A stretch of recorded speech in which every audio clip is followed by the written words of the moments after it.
Hoje nós vamos visitar um local na cidade de Bremen, na Alemanha. Tem uma entrada bonita, toda florida, mas um local de muito terror, em que até hoje está de pé e assustador. Trata-se do bunker Valentin, um imenso bunker construído pelos alemães para a fabricação de submarinos, uma arma secreta. Vamos conhecê-lo hoje.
Imagina você caminhando por uma trilha no meio de um bosque, aqui na cidade de Bremen, na Alemanha, caminhando por essa trilha, se defrontar com uma construção gigantesca como essa.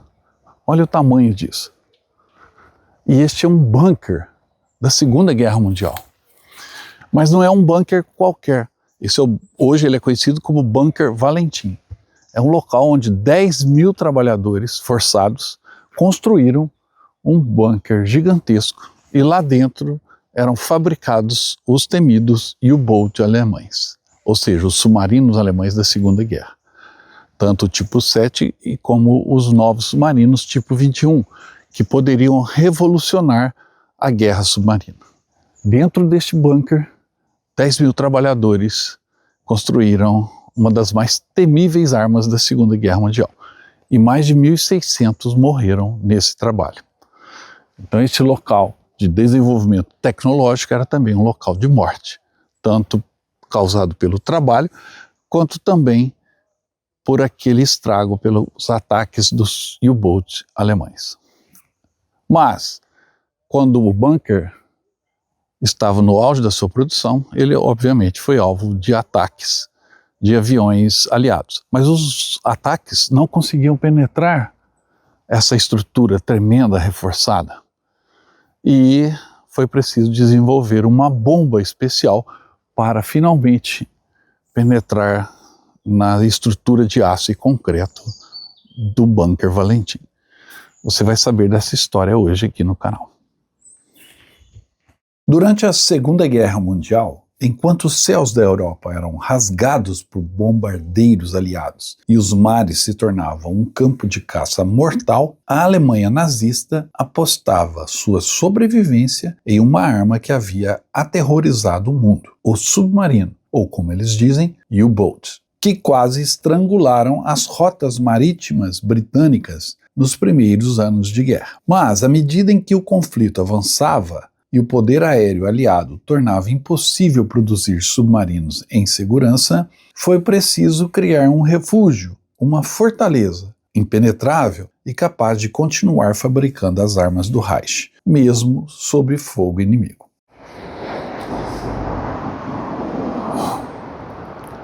A cidade de Bremen fica perto de Bremerhaven, onde existe o único submarino tipo 21 que sobreviveu à Segunda Guerra, exatamente este aqui. E era na calada da noite, quando a silhueta baixa do submarino quase desaparece, como vocês podem ver, que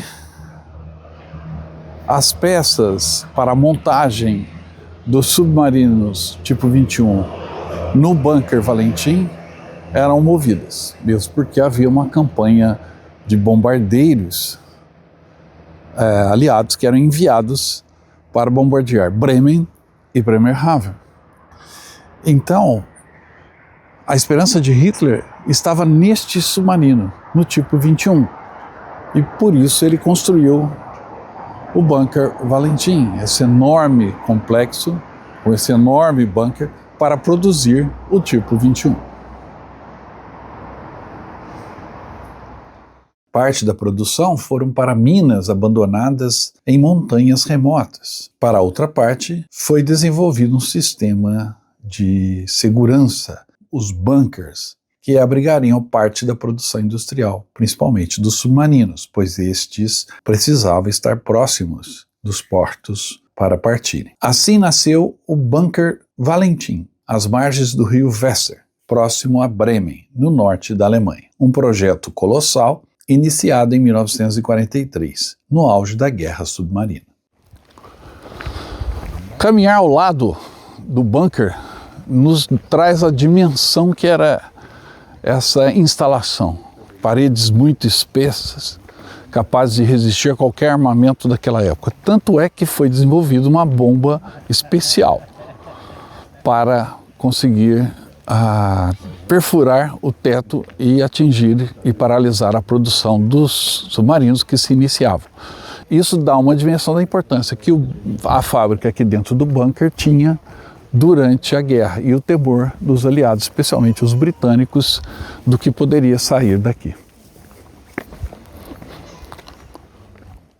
A ideia era construir uma fábrica blindada para montar os novos e revolucionários submarinos do tipo 21. Embarcações mais rápidas, silenciosas e tecnicamente superiores a tudo o que havia antes. Se tivessem sido produzidos em número suficiente, esses novos U-boats poderiam ter mudado o rumo da guerra no Atlântico. A localização foi escolhida de forma estratégica. O rio Weser permitiria o transporte de seções de submarinos por barcaças, diretamente até o interior da estrutura. O bunker seria uma linha de montagem protegida, um estaleiro subterrâneo, onde as peças pré-fabricadas se uniriam, em silêncio, longe dos bombardeios. Ele tinha nada menos que 426 metros de comprimento, quase 100 metros de largura, e um teto de até 7 metros de concreto armado. Era uma caixa gigantesca de pedra e aço, pensado para resistir às maiores bombas conhecidas naquela época. Nesse mapa você pode observar o tamanho do complexo e aqui está o bunker, próximo ao rio. Então os submarinos seriam confeccionados aqui e já ganhariam o mar através do rio. Mas a grandiosidade do projeto escondeu desde o início uma das faces mais sombrias da guerra. A construção deste bunker foi feita com mão de obra escrava, prisioneiros de guerra deportados e presos de campos de concentração, em sua maioria vindos da França, da União Soviética, da Polônia, da Holanda e da Ucrânia. Calcula-se que mais de 12 mil homens trabalharam ali em condições desumanas, dia e noite, sem alimentação adequada, sob frio intenso e constantes espancamentos. Este local era onde os prisioneiros recebiam alimentação, vamos chamar de cantina, porque, como vocês viram na foto, era ao ar livre. Isso dá uma dimensão de como eles eram tratados pelos alemães no trabalho que faziam aqui durante a construção do bunker.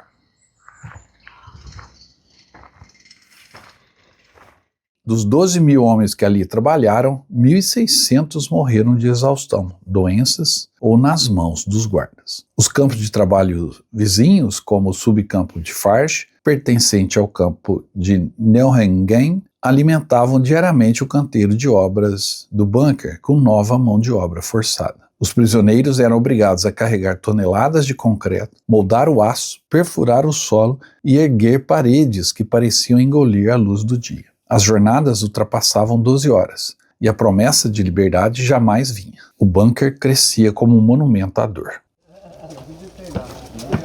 Hoje você pode visitar a base aqui no bunker Valentin.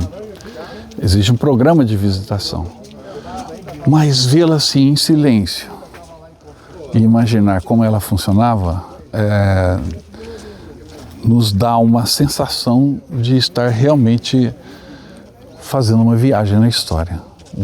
Achar uma base imensa como essa, praticamente intacta, que mostra a dimensão e a loucura que é uma guerra e como os esforços se voltam para a produção militar. Nos dá a certeza de que estar aqui acaba sendo um privilégio por poder caminhar na história e fazer essa reflexão. Vamos agora ver de longe como a base funcionava em relação à saída para o mar, e a saída acontecia exatamente aqui. O submarino ficaria pronto ali e daqui ele ganharia o mar. Hoje está tudo fechado, como vocês podem ver aqui, o canal foi fechado, mas a saída seria por aqui, ganha o rio e do rio para o mar. Vamos ver lá do outro lado. À medida que 1944 avançava, os aliados já dominavam o ar e se aproximavam do coração da Alemanha. Mesmo assim, Hitler ordenou que a obra continuasse a qualquer custo. O bunker estava quase 90% concluído quando, em 27 de março de 1945, o céu de Bremen foi tomado pelo som distante dos motores britânicos. O lendário Esquadrão 617 da Royal Air Force, o mesmo dos Dumbusters, chegou com a nova geração de bombas gigantes, as chamadas Grand Slam e a Tallboy, projetadas para destruir estruturas subterrâneas. Elas caíram sobre o bunker Valentin, perfurando o teto de vários metros de concreto e abrindo grandes crateras. O impacto foi devastador. Uma das maiores estruturas de guerra da Alemanha estava arruinada, mesmo antes de entrar em operação. Essa era a saída para o rio. O submarino ficava pronto aqui, ou ficaria pronto aqui, na fábrica. Olha a dimensão desse bunker, onde a fábrica está lá dentro.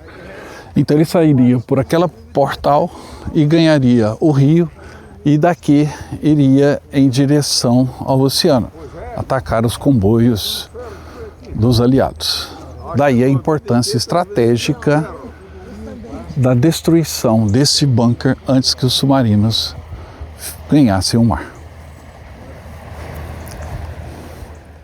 A fábrica nunca montou um único submarino. Quando os aliados avançaram sobre Bremen, encontraram o bunker abandonado, cheio de destroços, ferramentas e trilhos inacabados. Era um monumento à loucura do esforço de guerra alemão, gigantesco, caro e construído sobre a morte de inocentes. O rio Weser, que chega próximo ali do bunker, hoje está baixo. Essa época do ano, nós estamos em outubro, o rio baixa bastante. A água chegava até aqui, ó. E isso dava o calado para que os submarinos produzidos dentro do bunker ganhassem o oceano, através desse braço do rio. Mesmo 80 anos depois, a gente se impressiona com toda essa engenharia. Após o fim da guerra, os britânicos ainda utilizaram o bunker para testar a resistência de suas bombas, lançando novos projéteis sobre o teto já rachado. No entanto, sem explosivos, pois haviam moradores próximos que poderiam ser atingidos. O local resistiu à maioria deles, um testemunho da absurda robustez da construção. Nos anos seguintes, a estrutura passou para o controle da Marinha Alemã Ocidental, que a usou como armazém e centro logístico durante a Guerra Fria. E durante décadas, este lugar permaneceu envolto em silêncio, quase esquecido, como uma ferida que o país preferia não olhar. Foi somente no final dos anos 1990 que o público começou a redescobrir o significado histórico e humano do bunker Valentin. A partir de 2010, o uso militar foi encerrado definitivamente e começaram os trabalhos de preservação e transformação do local em um memorial histórico. Em novembro de 2015, foi inaugurada uma empresa, o Dencore Bunker Valentin, que abriu as portas para visitação, com exposições, trilhas sonoras e testemunhos dos antigos prisioneiros que sobreviveram à construção. O visitante que entra no bunker hoje sente o peso do silêncio. As paredes de concreto ainda parecem vibrar com ecos do passado. Em cada corredor há marcas do sofrimento humano, números riscados, buracos de ferragens, restos de trilhos e guindastes. Não é um museu de glória militar, mas um lugar de reflexão. Um memorial dedicado às vítimas do trabalho forçado e à memória dos que foram esquecidos sob o concreto, também marca o local. Bem em frente ao Bunker Valentim tem esse memorial que mostra pessoas sendo esmagadas, exprimidas, não é? E representa exatamente uma homenagem aos mortos na construção do Bunker Valentim. 1.600 prisioneiros foram mortos acabaram morrendo durante a construção do Bunker Valentim. O mais triste de tudo é saber que 1.600 mortos, 2 anos na construção, de 1943 a 1945, para nada, para destruição, para a morte. Ainda bem que daqui não saiu nenhum submarino pronto, pois quando o bunker ficou pronto, a fábrica lá dentro ficou pronta, os ingleses desenvolveram uma bomba. O mesmo inventor, Wallace, que inventou a bomba saltitante que destruiu as represas do Ruhr, também desenvolveu uma bomba chamada de Grand Slam, que conseguiu perfurar o teto do bunker e paralisar a produção de submarinos. Os primeiros já estavam quase prontos para saírem daqui. E aí a produção, obviamente, foi interrompida, a guerra logo chegou ao fim, como vocês viram no vídeo. Mas ficou a morte dos 1.600 trabalhadores neste bunker. E também a esperança de que não sejam necessárias estruturas tão assustadoras como essa para mais guerras. Você pode visitar conosco o Bunker Valentim dentro do nosso roteiro pela Alemanha. Ele fica em Bremen e é uma visita que vale a pena para refletir um pouco mais sobre essa história tão triste. O Bunker Valentim é hoje uma das maiores estruturas de guerra remanescentes da Europa.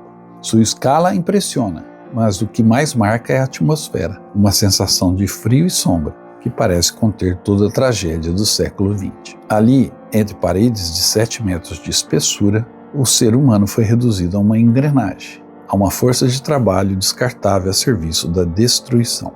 Visitar o local é caminhar entre os extremos da capacidade humana. De um lado, a genialidade técnica, que criou um abrigo quase indestrutível. Do outro, a desumanidade, que o ergueu com o sofrimento de milhares. O Bunker Valentim é o símbolo de um império que tentou se proteger da derrota por trás do concreto e acabou construindo seu próprio túmulo. Hoje, o som que ecoa no interior do bunker não são mais o das explosões ou das ordens dos guardas ou o rugido do metal, mas o das vozes que contam o que aconteceu ali. Ele mostra que, por mais espesso que seja o concreto, nenhuma parede é capaz de silenciar para sempre a verdade.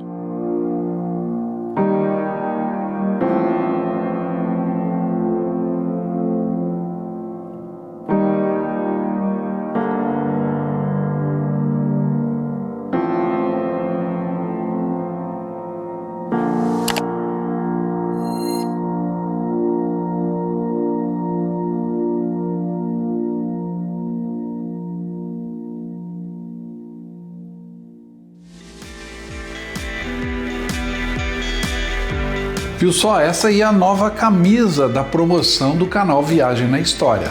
E olha que belo modelo, com detalhe da nossa homenagem aos 80 anos do fim da Segunda Guerra, o Dia da Vitória. Essa é uma camisa única que você pode adquirir na nossa loja virtual. Entre em contato pelo nosso WhatsApp, eu te encaminho o link da loja virtual do Viagem na História. E você adquire essa belíssima camisa comemorativa do final da Segunda Guerra Mundial.